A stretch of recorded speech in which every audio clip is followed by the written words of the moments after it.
Welcome student, বেদাঙ্ক.com এ তোমাদেরকে স্বাগত। আমি প্রিন্সিপিয়া ম্যাম, তোমাদের ম্যাথমেটিক্স টিচার। চলে এসেছি একটি নতুন অঙ্ক নিয়ে। চলো দেখে নেওয়া যাক অঙ্কটি এবং তার সমাধান।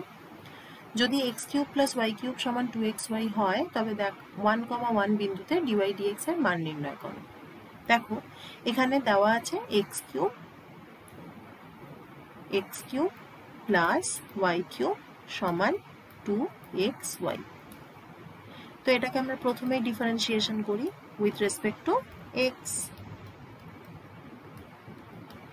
We get কি পাবো, d dx of x³ plus d dx of y³ সমান d dx of 2xy, or এখান থেকে কি পাই, 3x square plus 3y square into dy dx। কেন কি y আর x আলাদা আলাদা দুটি ভেরিয়েবল।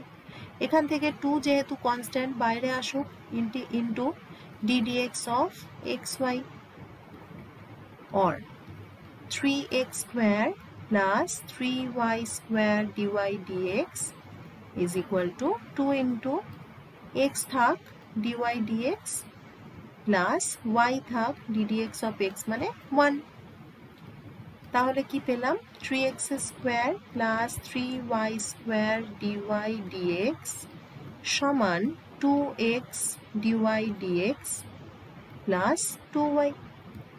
প্রত্যেকটা dy dx কে একসাথে নিয়ে আসি, তাহলে দেখো কি পাবো, 3y square dy dx minus 2x dy dx সমান 2y মাইনাস 3x স্কোয়ার, অথবা 3y square minus 2x into dy dx সমান 2y minus 3x square, or dy dx is equal to 2y minus 3x square by 3y square minus 2x. এখন তোমায় বলেছে dy dx এর মান 1,1 বিন্দুতে বের করতে।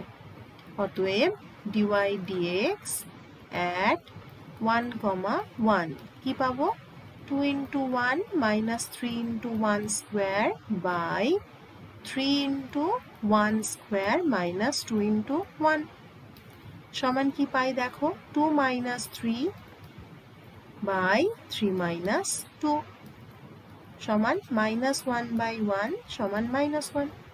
অতএব dy dx at 1,1 is equal to -1 হয়ে গেল। থ্যাংক ইউ ফর ওয়াচিং বেদাঙ্ক.com। আরও নতুন নতুন অঙ্কের সমাধান পেতে অবশ্যই বেদাঙ্ক.com ব্রাউজ করুন। Thank you.